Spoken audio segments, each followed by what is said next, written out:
اور اب آپ کو اس کے انگلش ورژنز مختلف عالموں کی تفسیروں کی صورت میں مل جائیں گے. جو توریت اس وقت موجود ہے وہ توریت نہیں ہے جو اللہ نے نازل کی تھی، بلکہ ان کی توریت کی تفسیریں موجود ہیں. جو عالم نے جھوٹ سمجھا اور اس حساب سے تفسیر بنا دی. جتنی تفسیریں بنی ان تفسیروں کے جتنے ماننے والے ہیں انہوں نے یہودیوں میں اتنے فرقے بنا دیے. اس طرح عیسائیوں میں جتنی تفسیریں انجیل کی بن گئی انہوں نے جتنے ماننے والے آئے اتنے فرقے بن گئے، کیونکہ اصل زبان کی کتاب جو ہے وہ ختم ہو گئی. ٹھیک ہے. اچھا، یہی کام مسلمانوں کے ساتھ بھی ہو رہا ہے. ہر کسی کی اپنی تفسیر اور دیگر معاملات ہیں، ہر کوئی اس کو ہی لے کر چلتا ہے، لیکن کیونکہ اللہ نے حفاظت کا ذمہ لیا تو یہ عربی زبان میں ایز اٹ از انشاءاللہ قیامت تک باقی رہے گی، اور اس کے کوئی ایک لفظ اور ایک انچ کو بھی ہلا نہیں سکتا، کیونکہ اللہ فرماتا ہے کہ میں نے اس کی حفاظت کر لی ہے شیطان رجیم سے، اور اس کے ہر لفظ کے اوپر فرشتے مقرر ہیں. تو اس میں سے کوئی بھی نکال کر اس میں سے کوئی آیت اپنی فٹ کر ہی نہیں سکتا، کیونکہ یہ دعویٰ اللہ تعالیٰ نے یہودیوں کے دیا تھا کہ اگر تم کہتے ہو کہ یہ قرآن دنیاوی کتاب ہے، اس جیسی ایک آیت ہی بنا کے لے آؤ. جب وہ مسلمانوں کے کھلے دشمن، نبی پاک صلی اللہ علیہ وسلم کو کھلے دشمن، جب وہ کوئی آیت نہ بنا سکے، تو آج قرآن میں تحریفات ڈھونڈنے والے یا تحریف کرنے والے، مثال طور پر قادیانیوں کی ایک مثال لیں، انہوں نے ترجمے ہی بدل دیے ہیں قرآن کے.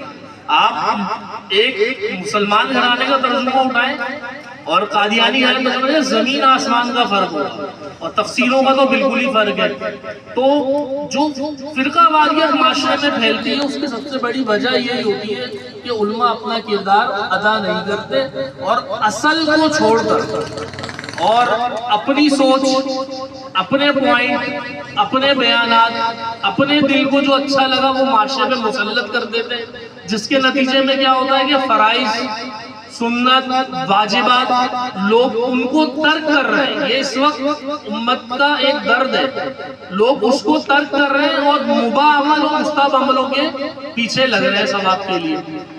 آپ خود فیصلہ کریں کہ ایک شخص واجب کا تارک ہے، ایک شخص مباح عمل کا تارک ہے، ٹھیک ہے، ایک شخص سنت کا تارک ہے، تو برابر کیسے ہو جائیں گے؟ فرض کا تارک بد مذہب کہلائے گا، سنت اور واجب کا تارک بد مذہب کہلائے گا، یا مباح عمل جس کا ثواب کرو تو ہے، نہیں ہے تو کوئی مسئلہ نہیں ہے، اس کا تارک بد مذہب کہلائے گا. یہ فیصلہ ہم لوگوں نے کرنا ہے، اور یہ ہم کیسے کر سکیں گے؟ جب ہم قرآن کا علم حاصل کریں گے.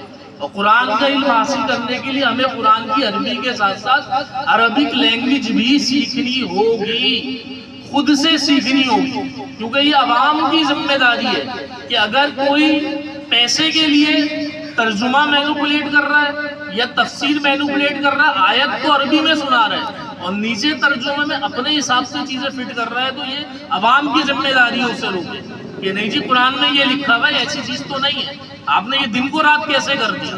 تو اس چیز سے روکنے کے لیے سب سے پہلے کیا ہے کام؟ طلب العلم فریضۃ علی کل مسلم. یہ ہمارے نبی نے بتا دیا کہ ہر مسلمان کا فریضہ ہے، کیونکہ ہماری عادت ہے ہم کہتے پھرتے نا یار کوئی فرض تو نہیں ہے نا، لیکن علم حاصل کرنا فرض ہے. یہ ہمارے نبی نے کہا ہے کہ میٹرک کرو نہ کرو، انٹر کرو نہ کرو، ٹھیک ہے، مارکیٹ میں جا کے کام کرو یا نہ کرو، لیکن علم دین تو حاصل کرنا ہے. یہ فرض ہے، نماز فرض ہے، روزہ فرض ہے، زکوٰۃ فرض ہے، حج فرض ہے، لیکن علم دین حاصل کرنا بھی فرض ہے. اور یہ جتنی چیزیں فرائض ہیں میں نے نام لیے، یہ اس وقت تک آپ عمل نہیں کر سکتے جب تک آپ دین کے فرض علم حاصل نہ کریں. اس لیے دین کا علم حاصل کرنا کیا ہے؟ وہ فرض ہے. تو یہ ساری تمہید کا مقصد یہ تھا بتانے کا کہ یہودیوں کے ساتھ جو معاملات ہوئے ان کی اپنی عادتوں کی وجہ سے، ان کی حرکتوں کی وجہ سے، اور ان کے معاشرے میں جو طبقاتی ڈیوائیڈنس تھی، عالم الگ ڈیوائیڈ تھے، مالدار طبقہ الگ ڈیوائیڈ تھا، عوام جو غریب تھے وہ ایک الگ پسا ہوا طبقہ تھا، ٹھیک ہے، اور سب کی اپنی اپنی سوچ تھی، اس لیے ان کا معاشرہ ڈیوائیڈ ہو گیا اور وہ اللہ کے پیغام کو بھول گئے. جب وہ اللہ کو پیغام کو بھول گئے انہوں نے اپنا ہی دین بنا لیا. جب اپنا ہی دین بنا لیا، اپنی باتوں کو صحیح سمجھ لے گا، تو اس کے نتیجے میں کیا ہوا کہ وہ اللہ کی انعام یافتہ قوم میں سے اللہ کی غضب یافتہ قوم ہو گئے. فباؤوا بغضب علی غضب، اللہ نے ان پر غضب پر غضب نازل فرمایا. یہ سارے ترجمے ہم سن چکے ہیں. آپ لوگوں کو بٹھانے کا اور بتانے کا مقصد یہ کہ ہمیں بھی اپنے آپ کو دیکھنا ہے، کہیں ایسا نہ ہو کہ ہم بھی اس قوم میں شامل نہ ہو جائیں گے، خدا نہ خواستہ، کیونکہ اللہ کو کوئی نہیں روک سکتا. یہ آخری امت حق ہے، ہمارے نبی آخری نبی حق ہے، لیکن اسی قرآن میں اللہ نے یہ بھی کہا ہے وَيَتَوَلَّوْا وَاللَّهُ يَسْتَبْدِلُ قَوْمًا غَيْرَكُمْ، کہ اللہ چاہے تو ایک قوم بدل کے دوسری قوم لے آتا ہے. اللہ قوم بدل کے دوسری قوم لے آتا ہے. ایسا نہیں ہو کہ اگر ہم اپنے فرائض ادا نہ کریں، اس قرآن کا علم حاصل نہ کریں، دوسری قوموں کے واقعات سے نصیحت اور عبرت نہ سیکھیں، تو اللہ ہمیں بدل کے کوئی اور قوم لائے جو اس قرآن کا کام کرے. تو اس لیے ہم نے یہ قرآن کا علم حاصل کرنا ہے، اس کے لیے ان صحبتوں میں، ان مجلسوں میں بیٹھنا ہے. ایک بات تو انشاءاللہ ترجمہ میں آپ کو بالکل بتاؤں گا، لیکن ایک دعوت میں آپ لوگوں کو دینا چاہتا ہوں. سیکٹر 6 جامعہ مقصودیہ کے اندر ہر اتوار والے بالخصوص جو جابس کرتے ہیں ان لوگوں کے لیے یہ خوشخبری ہے.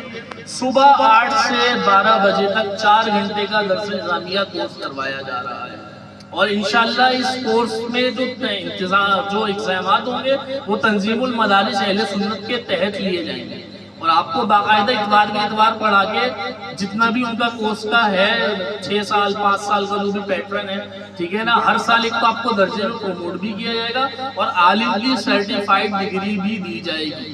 اور سب سے بڑی چیز آپ کو اپنے عربک لینگویج بھی سیکھنے کو ملے گی، قرآن کا ترجمہ، تفسیر اور واقعات، یہ سب چیزیں سیکھنے کو ملیں گے، علم صرف و نحو سیکھنے کو ملے گا. تو جو لوگ دین کا علم حاصل کرنے میں دلچسپی رکھتے ہیں وہ لازمی اس کا حصہ بنے، کیونکہ جاب پہ جانے والے بندے کے بڑے مسائل ہوتے ہیں، وہ ٹائم نہیں